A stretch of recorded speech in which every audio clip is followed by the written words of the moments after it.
It's my pleasure to now give the Raleigh, Dr. Theo, if you can go to the podium and give your presentation. Not really. I'm not going to. Just keep it. I'm not going to give a presentation as such. I just want to share a few things, just from a perspective of what I have announced recently. Because, as you know, on the 1st of October, I did give a confession. For those who are Roman Catholics, I'm sure you are very familiar with confessions. Those who are not, you know that confessions about doing something wrong are always very, very, very difficult. But I want to make sure that I mention to you today that it's also something very, very important to do in one's life. But before I do that, Rwanda's history, as my colleague Paul was telling the earlier audience, it's a long history, as I'm sure Ambassador Flatten was able to learn. Our country is much, much older than the United States. We're a country that has been in existence, a nation that has been in existence for centuries.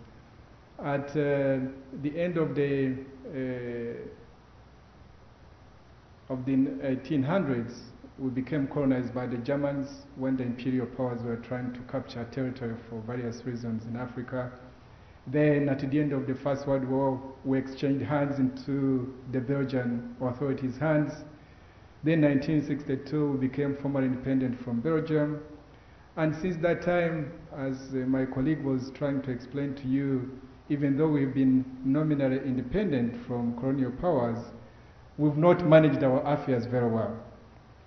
And so one of the first victims of that independence era, or maybe I should say that there was what, I'm sure when you read books, you'll see what is being described as the 1959 revolution.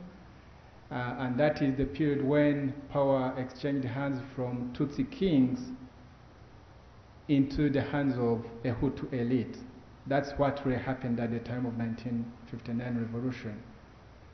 And because of that, a section of the Rwandan population, the Tutsis, became refugees. So I'm one of actually the generation of Rwandans who were either born around that time or were born in exile, but who actually lived in refugee camps for almost 3 decades.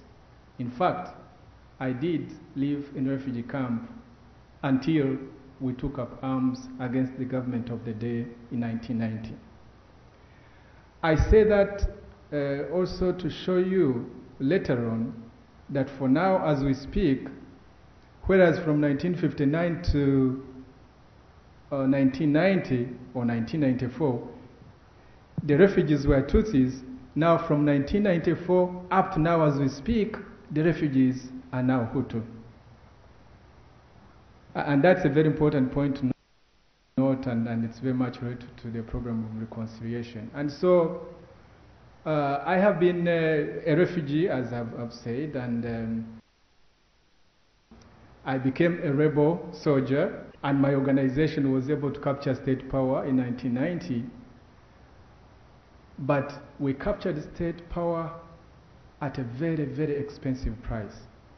Because when you lose 1 million people, and subsequently, as you've heard from Peter and from others, many, many Rwandans have died since then up to now, not only in Rwanda but also in the Congo. Then you ask yourself, what kind of victory was it? If you lose 1 million people or 2 million people, whatever the number, for me it really doesn't matter. Even one person should not be dying. And I hate to hear people saying, oh, probably these few people died, or life has become so cheap in Rwanda that people, especially the president of that country, talk about life very, very lightly. And so it was a very expensive military victory. And because one side won militarily, as my other colleagues have said, the RPF under Kagame has dictated the kind of narrative we have in Rwanda. And one of the defining elements of our recent history has actually been who killed President Habyarimana, who shot down the plane. And what I mentioned in my confession is something that other Rwandans had said before me. It's something that many in the international community actually knew, but were not willing to accept. Maybe what was new was that it was me saying it. But to be honest, I do not think that I was particularly saying anything particularly new. And you would then ask, how relevant is it to truth-telling? I happen to be one of the members of an organization called Rwanda National Congress that is now almost 1 year old, which is trying to preach this message of reconciliation and healing and peaceful transformation of Rwanda.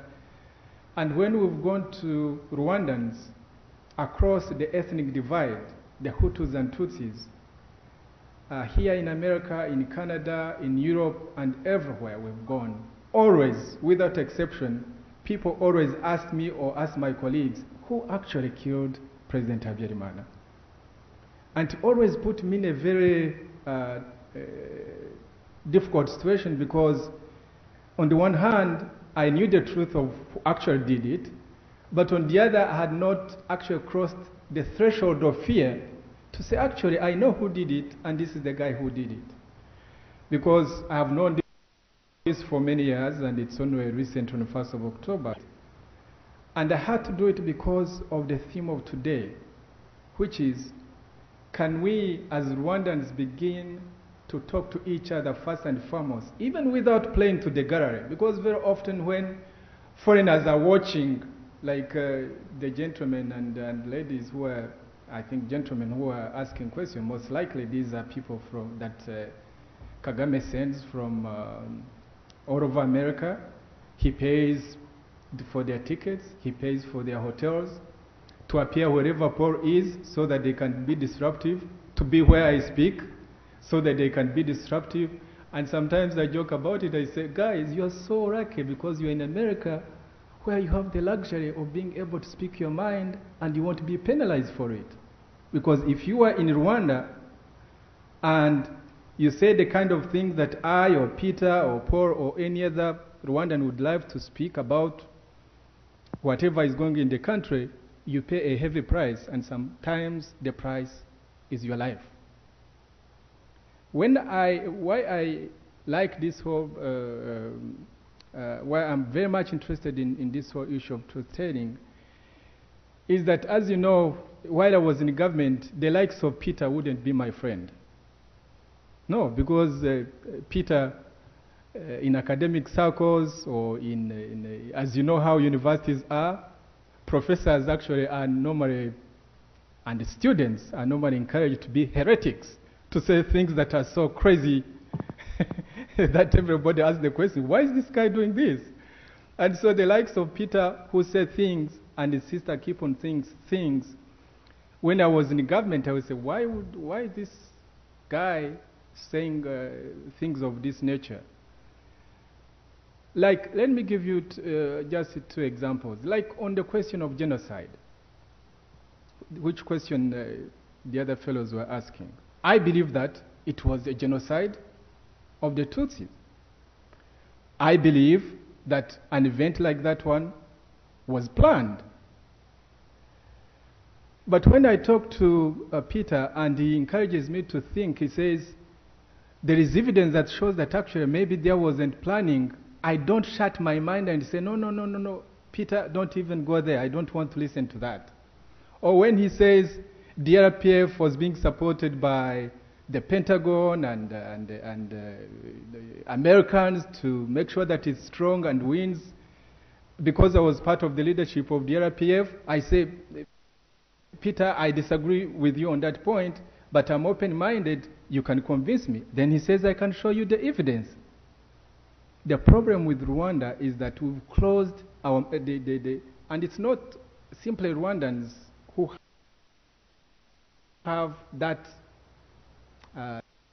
natural inclination to be closed-minded. But governments of the day, because of power calculations, they encourage people to be very close-minded.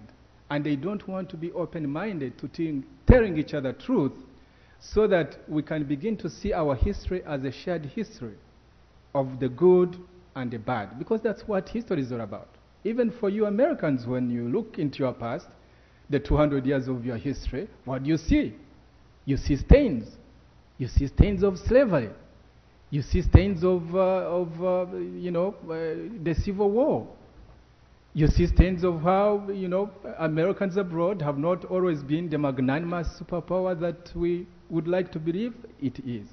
But that is your history. You even have monuments that show you that dark part of our history. Because that's your history, the good and the bad. And so the Rwandans, because of the powers of the day, and because power in Rwanda has always been, until now, we haven't been able to change that, especially, of course, for centuries it was the Tutsi king, and he was the king and everybody were subjects. And of course, since 1959, it has been power first from a Hutu elite, and then 1994 it changed hands once again into the hands of a Hutu elite. And so because of this, whenever one small group captures state power, it becomes what I think we're talking about it earlier in our conversation.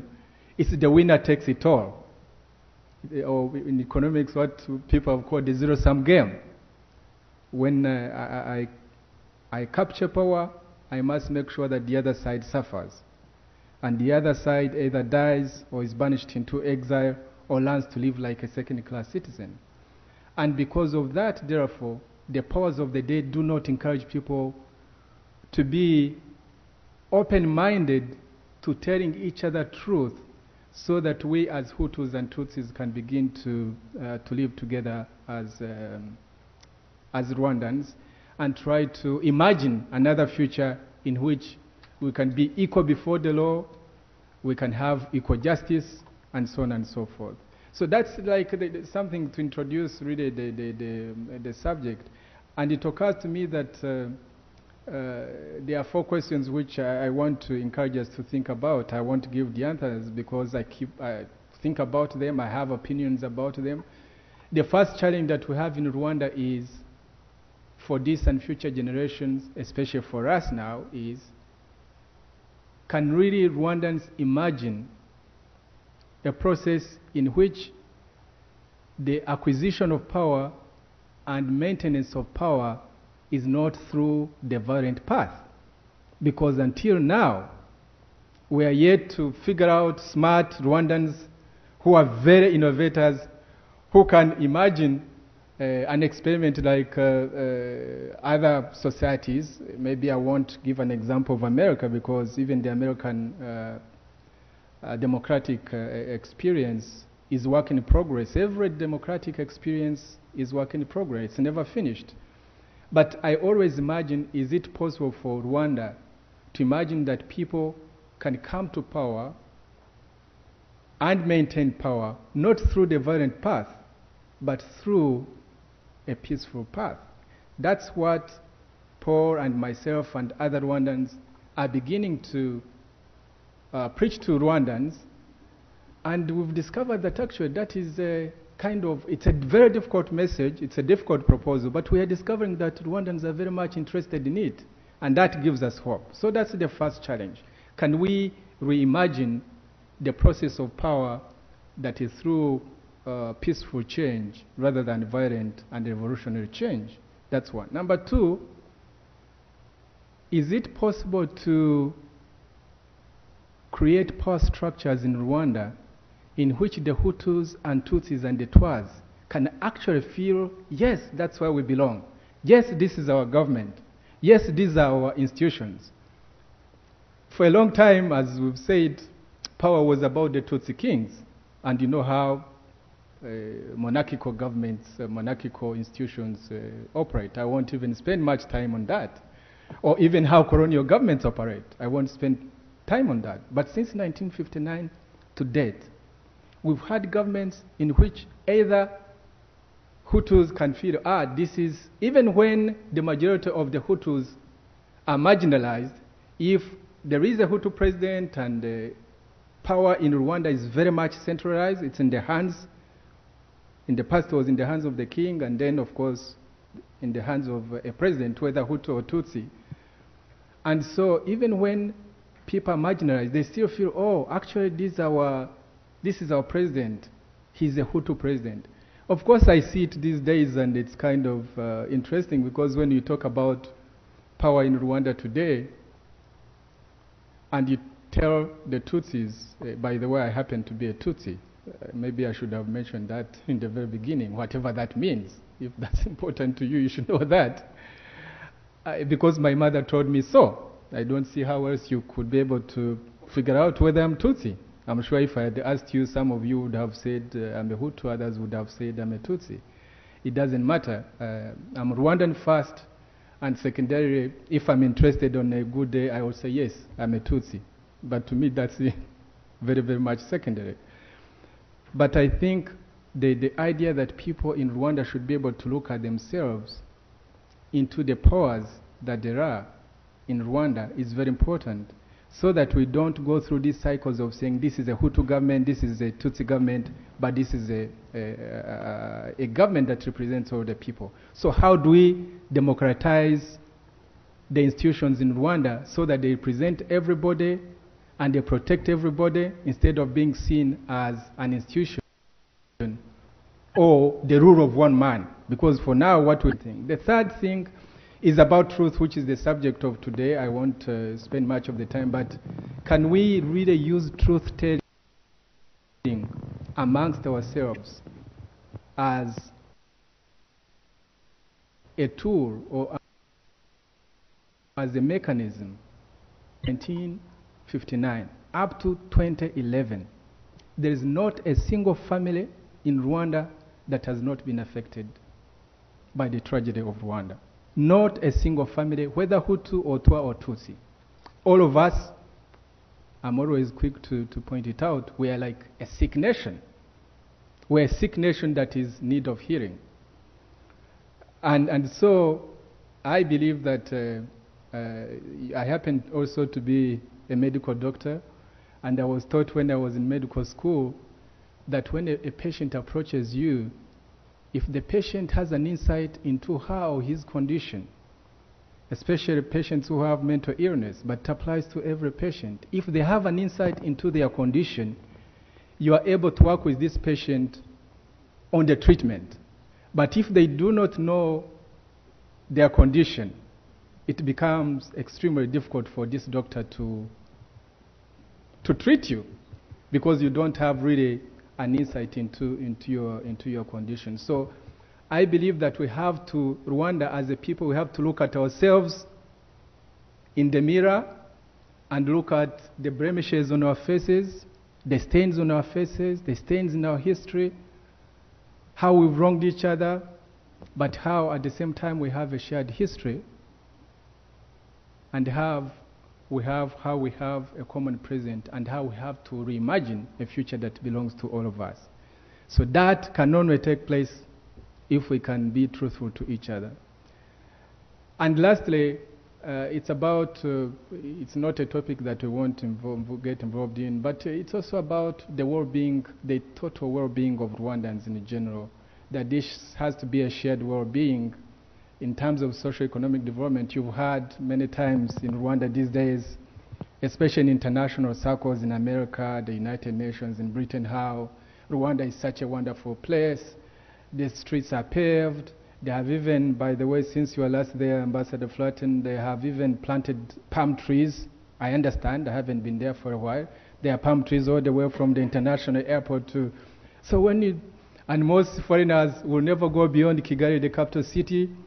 So when they go to Rwanda and they come back, they say, oh, Rwanda looks beautiful, because to them, Kigali is Rwanda. And they go there, they meet government officials. I used to be Kagame's chief of staff, so I essentially ran his enterprise called Rwanda Incorporated. So we knew how to prepare a script which every government official must tell if you visit Rwanda. It's a very smart endeavor, because you almost get same answers when you go to Rwanda. If people do not keep quiet, if you ask them a question, especially if they think it's a political question, and most of them will keep quiet, they will simply tell you the same version of the story. But I think Rwanda's development is unsustainable, because unless there are basic freedoms, unless we figure out how to begin to reinvent Rwanda's politics so that we have equal space within this enterprise called Rwanda, so that there are no just losers, but we figure out how we can all be winners, it will be very difficult even to sustain even this very shallow economic development that we are talking about. I think I've taken long to make my introductory remarks, but suffice it to say that I think Peter has done an interesting and very useful effort in trying to figure out how we can simply get together, not only Rwandans but others who are interested in Rwanda, how to encourage this whole business of truth-telling. As I've said, it's not that we shall always agree with each other as Rwandans, but when we disagree, it shouldn't be that somebody else should die because they have disagreed. Because for now, that's how Rwanda is. As I keep on saying, I keep on quoting something that the famous Nigerian poet Wole Soyinka said. He said, in other societies, saying I'm right, you are wrong is part and parcel of normal life. And in fact, even in our families, that's how it is. Sometimes I'm a minority in my own household. But in Rwanda, it has been turned upside down. It is that if I'm right, you are not only wrong, it is that because you're wrong, then you must die. And that is something very unhealthy. And I believe part of what we are beginning today, hopefully, we shall continue to extend it to other Rwandans so that we can live in a society where each one of us is expected to die a natural death, where we can live long, healthy, and productive lives, but most importantly, live lives of freedom. Because without freedom, I think everything becomes nothing, and I think with freedom, it is possible to imagine many other things. Thank you very much.